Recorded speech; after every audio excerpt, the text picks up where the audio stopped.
We were so naive and innocent. We didn't think anything bad was going to happen. The worst thing that we had in Boyd and Madison was protecting the girls from Montevideo boys, or maybe some beer parties now and then.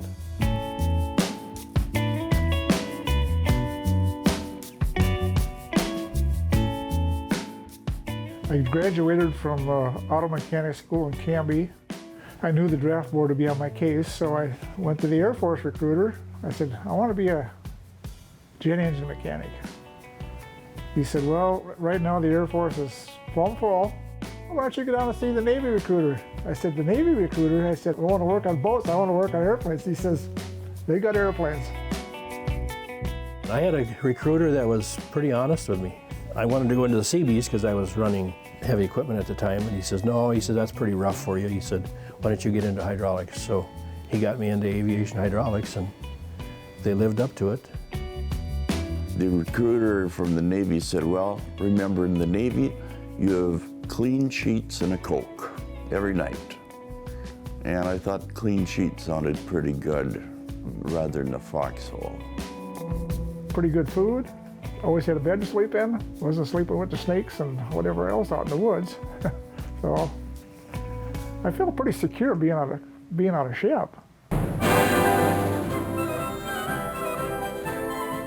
The USS Enterprise, CVN-65, first nuclear carrier. There was a roughly 5,000 men on board. At that time, they didn't have women on board. The ship was 1,000 feet long, I think, a little over 1,000. I made 2.5 trips over to Vietnam, and all 3 of them actually were on board the Enterprise, which was the showboat of the Navy. I mean, everything had to be polished and nothing could be out of sorts, or else you'd hear about it real quick.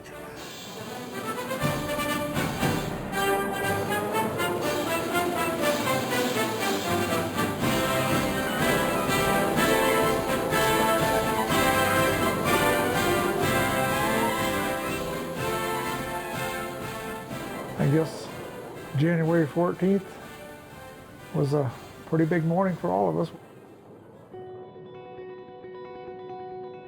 We all 3 worked a night shift, which meant we worked from 7 at night until 7 in the morning. When you get off at 7, you go to eat breakfast, which is your supper, and then you take a shower and go to bed. We were in the middle of an ORI inspection, organizational readiness, to make sure that all systems on the ship are combat ready, because the next stop would be in Vietnam.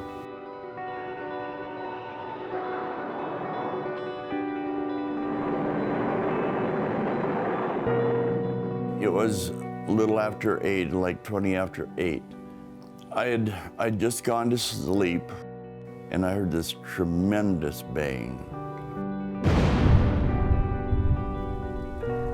It actually just about threw me right out of my bed. I grabbed my shoes, I grabbed my clothes, and took off. I started trying to put stuff on as I was going. I got out in the passageway, and there was people coming in that were covered with blood. Another boom went off, and I thought, I got to get out of here. And I knew it wasn't a drill. I went up to the flight deck, and that's when I saw the massiveness of the fire. And my first thoughts are, this boat's going to sink. And the second one is, life is short, there's no guarantees.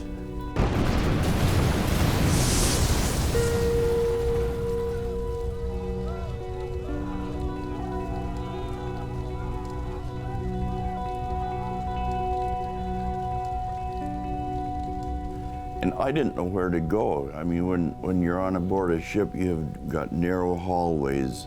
And I just ran across to where I thought I was safe. Another blast went off, and it was not pretty what I saw. Then I decided I've got to work my way up front. And when I got into my squadron, they said, well, we want you to be with your aircraft. So I said, well, that's down on the hangar deck. He says, that's fine, go down on the hangar deck and stand by your plane. If we have to move it, we'll move it. So I got down in the hangar bay, and these 2 big doors went shut. And I was basically in in that place with my plane, and I was scared to death. I could smell jet fuel, and I knew there was something going on. I thought when that thing exploded, I thought, God, what did the Japanese attack us again? I was pretty naive. I was a farm boy, 18 years old, and didn't know a lot.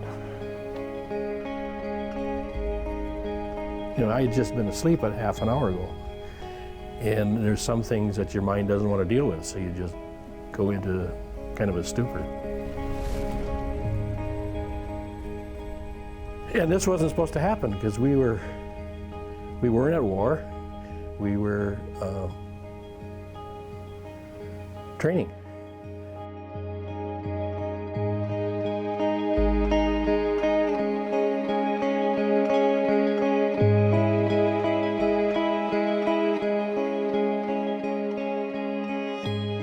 The fire got over about 11:30, somewhere in that vicinity, before noon. So it was a very relatively short-lived disaster. When it was possible, I went up to see where my bunk was to get some of my personal stuff.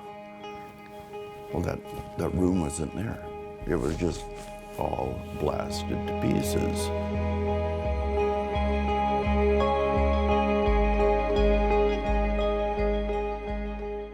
Everything went to stand down, and then I wiggled my way back to my berthing areas because I had a camera back there, and I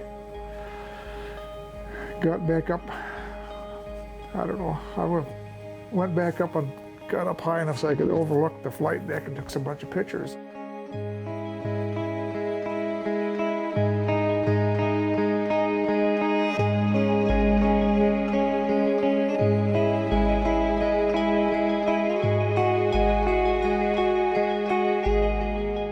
This happened on January 14th, 1969, 70 miles off the coast of Hawaii.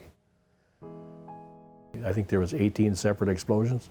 The jet fuel and the rockets and the bombs that went off, they pushed a few planes overboard to get them out of the way when we started losing firefighting systems. The flight deck is about 2 to 2.5 inches thick of steel, and one of the holes that got blown in there from a bomb going off made a hole 26 feet across. It looked like you took a can opener and went around a can. It just peeled the metal right down. The deepest hole took out the laundry, which was 7 stories below the flight deck. That is one heck of a hole. The vivid memory I have is how destructive it was. I mean, not just for the ship, but for people. 28 died. That's what they claim legally now. And then I think there's 330 some that were injured. I feel that there's probably an awful lot that died premature deaths just because of the trauma, how it affected them. Back then, there was no such thing as PTSD, and we weren't in combat, so that didn't count. And then when we got out, we didn't talk about it because it wasn't socially acceptable to discuss your military, and nobody wanted to know. I didn't find out that Woody was in on that fire until 2012. And I worked with him had coffee with him twice a day for over 3 years.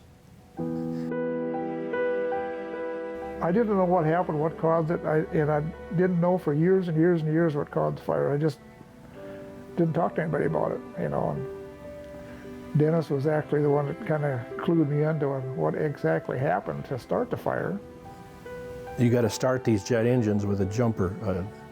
It's a Huffer unit, and it's got a mini jet engine on the back end of it. You got to rev up the jet engine in order to get it running fast enough to get it started.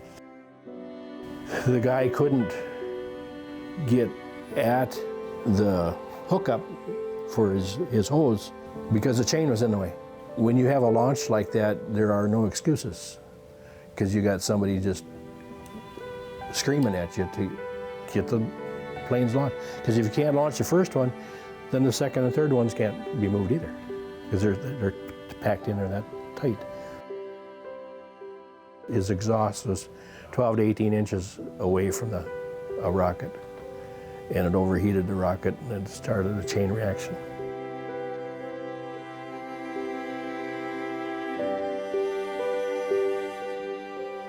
I don't think I've been to more than 2 movies since then. I don't go into theaters. I don't like being locked up in a place I don't know my way out of.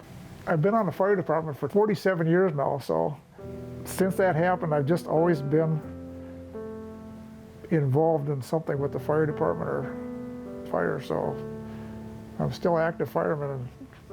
The 3 of us are now sort of paranoid, like Lionel said. He needs to know where the exit is. Well, so do I. It's just ingrained in me since that day. When I go to an airport, and you'll always get that little whiff of jet fuel. Well, that whiff of jet fuel takes me right back to the Enterprise.